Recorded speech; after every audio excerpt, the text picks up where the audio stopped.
Hello दोस्तों, आज हम बताते हैं गणेश चतुर्थी क्यों मनाई जाती है। जानिए क्या है इसके पीछे छिपा रहस्य।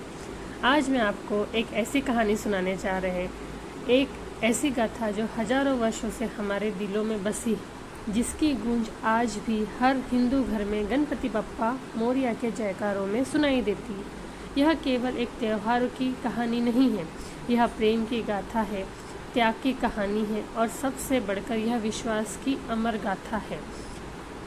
बंद कर लीजिए अपनी आंखें और कल्पना कीजिए उस समय की जब ना तो समय का कोई हिसाब था, ना ही युगों की कोई गिनती, जब ब्रह्मांड केवल एक विचार था। परमपिता परमेश्वर के मन में उस काल की बात है जब कैलाश पर्वत की बर्फीली चोटियों पर, जहाँ हवाओं में अभी भी दिव्यता की खुशबू तैरती है, वहाँ बसते थे महादेव और उनकी अर्धांगिनी जगत जननी पार्वती। नमस्कार प्यारे दर्शकों, एक बार फिर से आपका हार्दिक स्वागत करते हैं आपके अपने चैनल में। दोस्तों, आज हम एक नई कहानी और एक नया वीडियो लेकर आपकी सेवा में उपस्थित हुए हैं। आज की कथा अत्यंत ज्ञानवर्धक और प्रेरणादायक है। कथा शुरू करने से पहले आपसे विनम्र निवेदन है, शास्त्रों में कहा गया है कि अधूरी छोड़ी गई कथा दुख और पाप का कारण बनती है, इसलिए इसे अंत तक अवश्य सुने और हमारे चैनल को सब्सक्राइब करें और कमेंट में गणपति बप्पा मोरिया जरूर लिखें। तो आरंभ करते हैं आज की प्रेरणादायक कथा। वह उस समय जब पार्वती माता अपने सुंदर केशों को संवारती थी और शिव जी अपनी समाधि में लीन रहते थे। प्रेम था उनके बीच, लेकिन वह प्रेम जो शब्दों से कहीं गहरा था। पार्वती जी को लगता था कि कहीं कोई कमी है, कुछ अधूरा सा है इस संसार में। वो अकेली बैठती और मन ही मन सोचती, मैं जगत की माता हूँ, फिर भी मेरा मन अपना कोई बालक क्यों नहीं है जो मुझे माँ कहकर पुकारे, जो मेरी गोद में सिर रखकर सो जाए। उनकी आंखों में आंसू आ जाते, वो आंसू जो हर स्त्री की आंखों में आते हैं जो मातृत्व की प्यास के लिए जीती है। शिवजी को पता था अपनी प्रिया के मन की बात, लेकिन वह जानते थे कि समय अभी नहीं आया था। ब्रह्मांड में अभी भी कुछ और रचना होनी थी, कुछ और दिव्य लीला होनी थी। एक दिन ऐसा दिव्य दिन था, पार्वती जी स्नान करने जा रही थी। उन्होंने अपने शरीर पर हल्दी का उपटन लगाया, वह हल्दी जो आज भी हमारे त्योहारों में पवित्रता का प्रतीक है। जब वो उपटन उतारने लगी तो वो मिट्टी उनके हाथों में आ गई। अचानक उनके मन में एक विचार आया, वो विचार जो हर माँ के दिल में कभी न कभी आता है, क्यों ना मैं इस मिट्टी से अपना एक बालक बना लूँ। और उन्होंने अपने कोमल हाथों से अपने ममता से उस मिट्टी को आकार देना शुरू किया।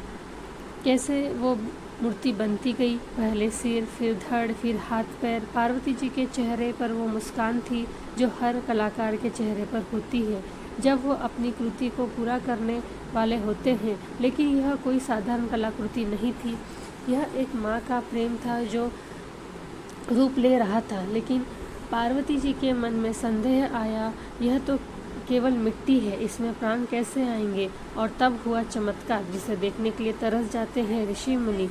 पार्वती जी के जब वो अपनी कृति को पूरा करने वाला होता है, लेकिन यह कोई साधारण कलाकृति नहीं थी, यह एक माँ का प्रेम था जो रूप ले रहा था। लेकिन पार्वती जी के मन में संदेह आया, यह तो केवल मिट्टी है, इसमें प्राण कैसे आएंगे।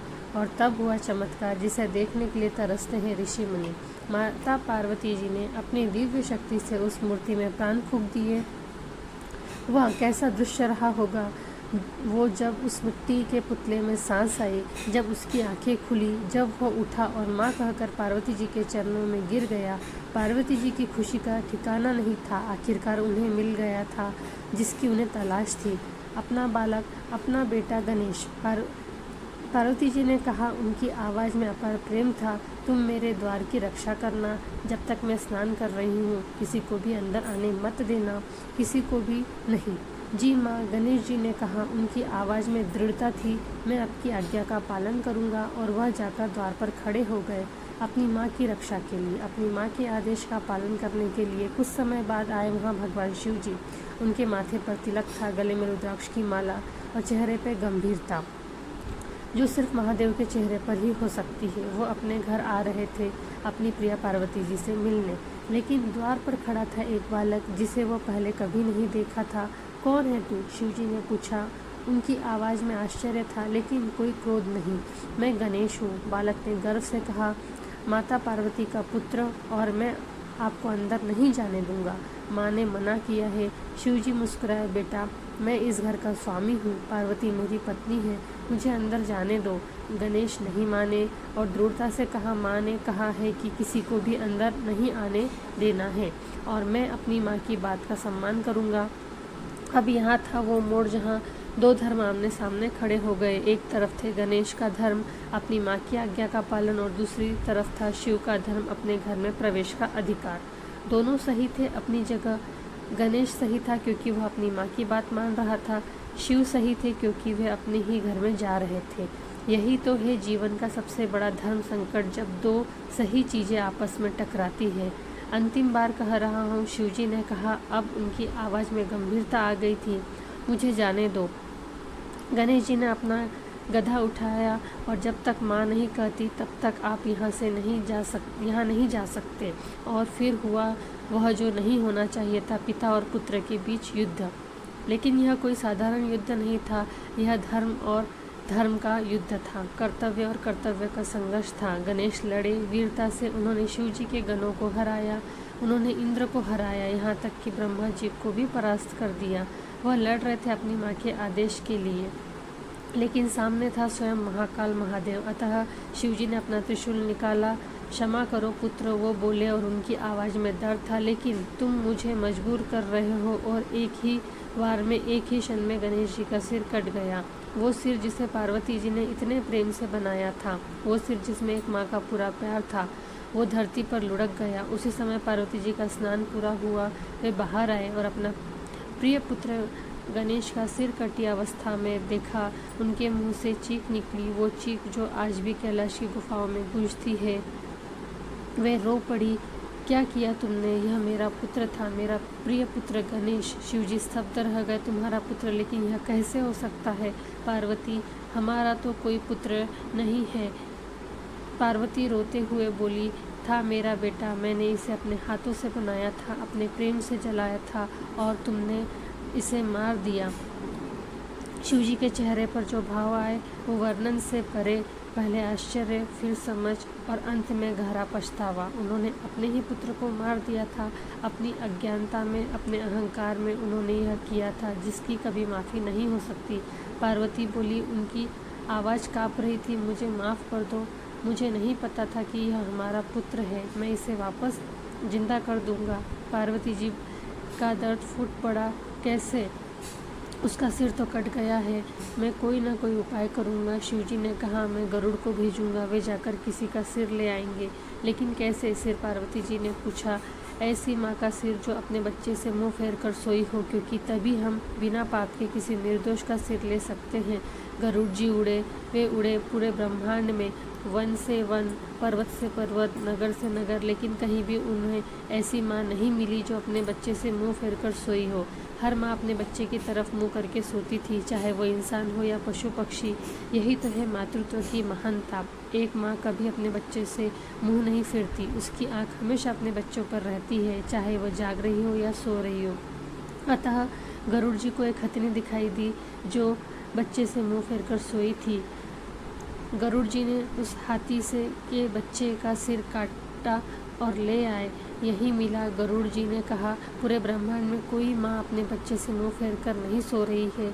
शिवजी ने उसे हाथी का सिर को गणेश के धड़ से जोड़ा, और फिर हुआ एक चमत्कार। उन्होंने अपनी दिव्य शक्ति से गणेश जी में प्राण फूके। गणेश जी की आंखें खुली, लेकिन अब उनका चेहरा अलग था, हाथी का मुंह का, लेकिन आंखों में वही प्रेम, वही भक्ति। वो उठे और सबसे पहले अपनी माँ के चरण छुए।